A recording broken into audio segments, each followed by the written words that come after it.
My husband once told me, "I've found someone who understands me better." At first, I didn't react, but the next day, that someone accidentally called me.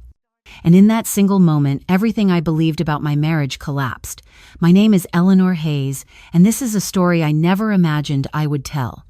Before we begin, let me know in the comments where you're watching from.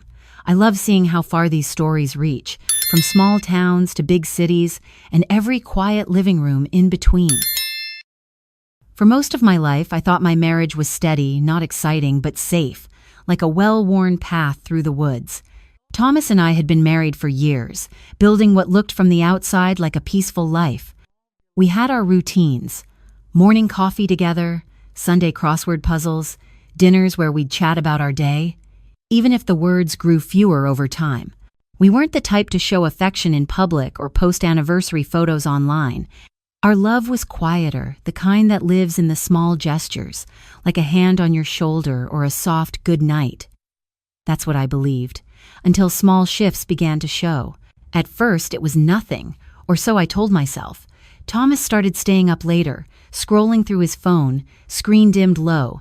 When I asked what he was reading, he'd smile faintly and say, "Just the news." But the news doesn't make a man smile like that. Then came the excuses, just a quick stop that took hours, work calls that ended with silence. His patience wore thin, his answers became shorter. Even a simple, "What do you want for dinner?" felt like too much for him to bear. I kept pretending nothing was wrong. That's what long marriages do. We tell ourselves it's just a phase. He's tired, he's aging, don't overthink. But the distance grew, spreading like a crack across the ceiling, invisible at first, then impossible to ignore. The breaking point came one quiet Wednesday. We just finished dinner. I was clearing plates while he sipped his tea. I asked something ordinary, maybe about the broken back door. He didn't respond at first. Then, without even looking at me, he said calmly, "I've found someone who listens better." The plate slipped from my hand. I thought I'd misheard him, but he didn't take it back. He just lifted his cup, took another sip, as if nothing had happened. I wanted to scream, to demand answers, but I didn't. Something inside me whispered, "Don't give him the satisfaction of seeing you break." That night, I lay beside him, listening to his steady breathing. He slept soundly, while I stared at the ceiling, replaying every year of our life, the trips, the laughter, the home we built. Were they meaningless now, or had the cracks been there all along? By morning, I had made up my mind. If Thomas had found someone who listened better, then it was time I started listening to myself. My first thought was simple but clear. Protect yourself, Eleanor. Do not wait for the storm to sweep everything away. I smiled through breakfast, pretending nothing had changed. But while I stirred my coffee, I was already planning my next move. That same morning, I transferred every dollar from our joint savings into my personal account, not out of revenge, out of survival. I had seen too many women friends, cousins, even neighbors lose everything because they trusted too long. I refused to be one of them.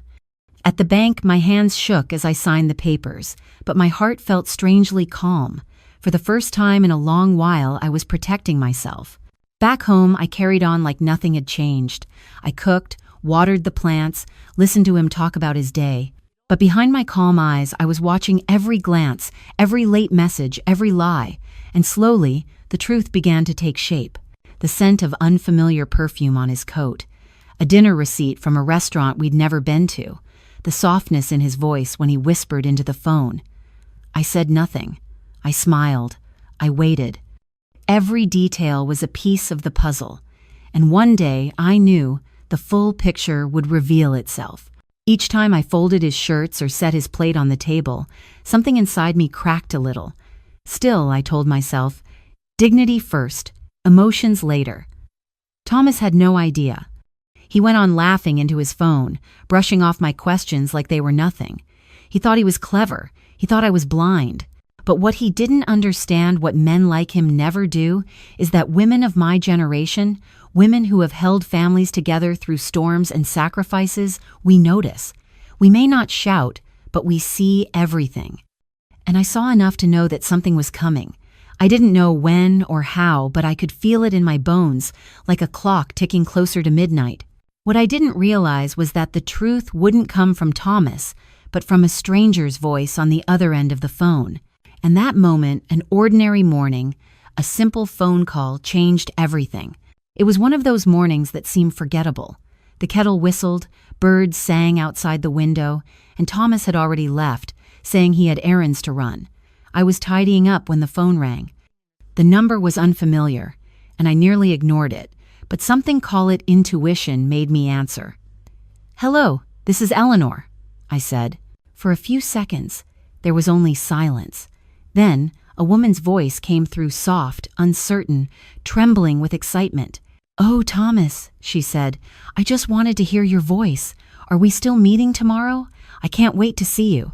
My heart stopped. She thought she was talking to him. I said nothing and just listened. She continued, completely unaware. "Maybe we could go back to that little restaurant you loved, the one with the corner booth. I keep thinking about the way you looked at me." Her voice was dreamy, soft, full of warmth that wasn't meant for me. I finally spoke, calm but shaking inside. "This isn't Thomas," I said. "This is his wife." Silence, then a gasp. Oh my God. I'm so sorry." I thought. She stammered, and then the line went dead. I set the phone down slowly, as if it were something poisonous. For a while, I just sat there, staring at it. The sound of the dial tone still buzzed in my ear. And then it hit me.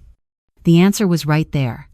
Thomas had saved my number under Eleanor, and his other line, his work phone, as Tom. The woman must have copied his contacts by mistake and called me instead of him. A single wrong tap of her finger and the truth came crashing into my kitchen.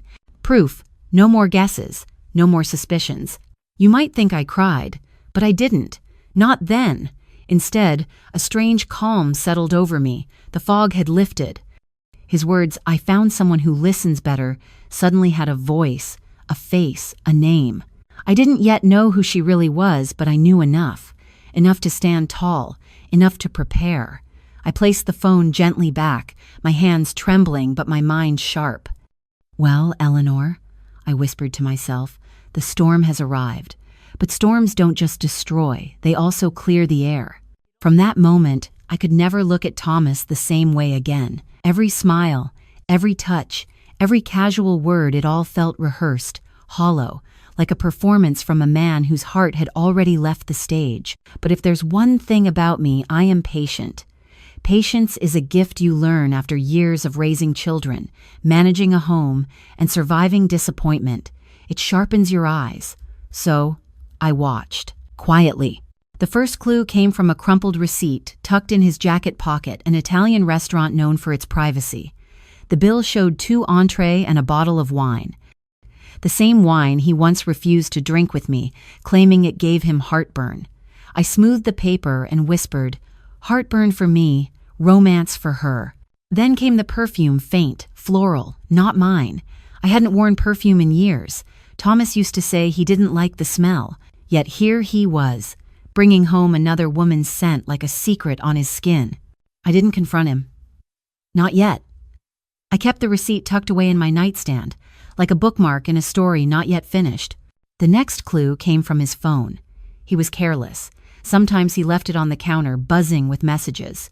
I didn't need to snoop, a single glance was enough. A name flashed. Chloe. It tugged at something in my memory. Later, as I washed dishes, it came to me. Chloe Grant, daughter of my old friend Margaret. Chloe had once called me Aunt Eleanor. I remembered her at my kitchen table as a little girl, swinging her legs, asking to help frost cookies. The memory made my knees weak. It wasn't just betrayal, it was a wound carved deep into the past. That night, I sat at the table tracing the wood grain, thinking, how long had this gone on? Did Margaret know? Or was she as blind as I'd been? When Thomas came home humming, loosening his tie, I studied his face. No guilt, just ease. He thought he was safe, but I knew better. Anger burns fast. Patience wins wars. So I smiled, folded his shirts, and kept collecting the truth piece by piece until I would have everything I needed. I always thought betrayal would feel like fire. In truth, it felt like ice clean, sharp, and merciless. As the pieces clicked into place, one thing became certain: a reckoning was on its way. I used to imagine I would meet betrayal with fury, shouting, tears, maybe even a plate shattering against the wall. Movies teach us that anger is natural, but when my moment came, I didn't want flames. I wanted ice. So I set the stage. One evening, I cooked Thomas's favorite meal: roast chicken, mashed potatoes, green beans with a little lemon.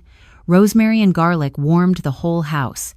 I brought out the good china, lit 2 candles, and poured a glass of red wine, the same label I knew he had shared with her. He came home surprised. "What's all this?" he asked, loosening his tie. "Just a little something," I smiled. "Let's sit and talk like old times." He relaxed.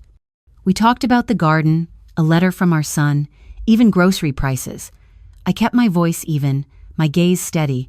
For a while, I let him believe all was well. Midway through dinner, I set down my fork and met his eyes. "Chloe called me," I said. He froze, hand hovering over his glass. Color drained from his face. "What? She thought she was calling you," I continued. "She told me how she couldn't wait to see you, how you loved that corner booth at the little restaurant. Do you remember it, Thomas?" He stammered. "Eleanor? That's not... You misunderstood." "Don't insult me," I said, quiet but sharp. "I know, and I've known longer than you realize." He opened his mouth, then shut it again, like a fish gasping on dry land. "You've been careless," I went on. "Receipts in your pocket, perfume on your collar, your face lighting up when her name appeared on your phone. I may be older, Thomas, but I'm not blind." He tried excuses, friendship, a mistake, nothing serious. The words crumbled as they left his mouth. Finally, he slumped back, defeated. "Eleanor," he whispered, "I'm sorry. I wasn't thinking." "No," I cut in. "You were thinking. You just weren't thinking of me." The silence between us grew thick. For years, he held the upper hand where we traveled, what we discussed, how money was spent. But as he sat there, pale and shaking, I realized I was holding the reins. "I already moved the savings," I told him, calm and clear. "They're in my account. Whatever happens, I'll be fine." His eyes widened, more shaken by that than by Chloe. In that instant, he understood I wasn't just wounded. I was prepared. "Beg, explain, weep if you must," I said. "But you can't undo what you've done." He leaned forward, desperation flickering. "It was a mistake, Eleanor. She means nothing." I raised an eyebrow. "A mistake that lasted long enough for her to call me by accident?" His mouth snapped shut. I gathered the plates as if we'd just discussed the weather. "I'll decide what happens next, not you. For once, Thomas, you'll wait for me to listen." I left him in the candlelight, staring into his wine as if it held answers he couldn't find in himself. After that night, nothing in our home felt the same. The walls seemed to hold their breath. Thomas moved like a man on thin ice, afraid every step would crack. He tried. The next morning, coffee in bed, the first in years, walks together, a Saturday market, even the squeaky back door I'd mentioned for months. But I saw through it. These weren't acts of love, they were acts of fear. One evening, he sat across from me, hands clasped tight, eyes red from sleepless nights. "Eleanor," he said softly, "I made a terrible mistake. I wanted attention. I shouldn't have wanted. It meant nothing. You're my wife. You're the one I love. Please, can we move past this?" I listened in silence. Inside, a storm turned. Forgiveness, such a heavy word. We're taught it heals. But forgiveness doesn't rebuild trust. Trust is porcelain. You can glue it back, but the cracks remain. I thought of the years, the children, the hardships survived, the vows we spoke when our hair was darker and our eyes were bright, for better or worse. Was this the worse we promised to endure? And yet I remembered Chloe's voice, trembling with longing. The receipt, the perfume, the casual cruelty of, "I found someone who listens better." I asked myself, is he saving love or the life he's afraid to lose? I turned to the silent jury in my mind, women like you, who have carried a marriage for decades. Would you take him back? Open the door for someone who already walked out in his heart? I gave no answer that night. I need time, I told him. Time to decide if the man you've become is one I can still share my life with. You don't get to decide that for me. He nodded, relieved and afraid. He mistook time for hope. Days passed, and clarity grew. Thomas wasn't afraid of losing me. He was afraid of losing the life I built around him: warm meals, a tidy house, shared accounts, the image of stability. He clung to comfort, not love. That broke whatever softness I still had for him. A man seeking someone who listens better isn't searching for love, he's searching for an audience, and I was done playing that part. In the weeks that followed, I moved through our home like I was seeing it anew. Same rooms, same furniture, but a different truth. I wasn't looking at a shared life. I was looking at a space I had sustained alone for years. I unraveled our life thread by thread. I met with the bank again, secured more than savings, insured accounts, and the estate were protected in my name. I spoke to a lawyer, calm, firm about the steps if separation became real. I didn't tell Thomas. Why would I? He once said. Chloe listened better. I was finally listening to myself. At home, he kept trying. Flowers on the table, notes in my book, clumsy apologies in a shaky hand. He hovered, hoping I'd soften.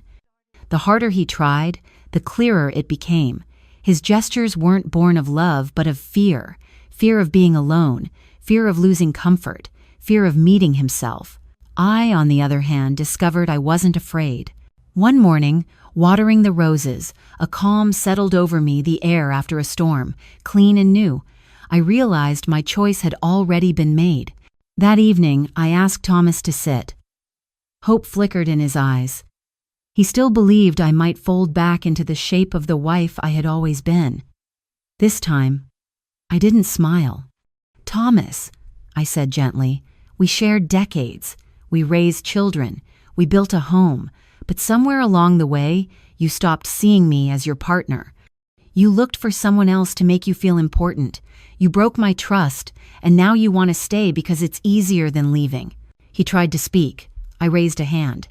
No, listen for once. You don't love me the way I deserve to be loved, and I no longer love the man you've become. His shoulders collapsed. Panic filled his eyes as he realized the life he thought was guaranteed had slid through his fingers. I stood. I've chosen myself. You'll manage without me, and I'll thrive without you. No doors slammed, no shouting, just a quiet, final truth. In the days that followed, I began building a new life, not glamorous, not headline-worthy, but made of peace, dignity, and independence. I cooked for myself because I wanted to. I filled my evenings with books, letters to friends, and slow walks at dusk. Most of all, I listened to my own voice, my own steady heartbeat, the quiet joy of freedom. When someone says they've found someone who listens better, it feels like the cruelest cut. But here's what I learned. Sometimes the universe is telling you to stop straining for someone else's attention and start listening to yourself. So I'm telling you this story not with bitterness, but with gratitude. Gratitude for strength I didn't know I had, for the storm that made me build my own shelter, for an ending that became a beginning. And now I turn to you. What would you have done in my place? Would you forgive? Would you stay? Or, like me, would you choose a new beginning? Wherever you are watching from, thank you for listening, truly listening. Before I go on, I want to ask something of you. Where are you watching from today? I love picturing the towns, the kitchens, the cozy chairs where people like you sit and hear my story. It makes me feel less alone in all this.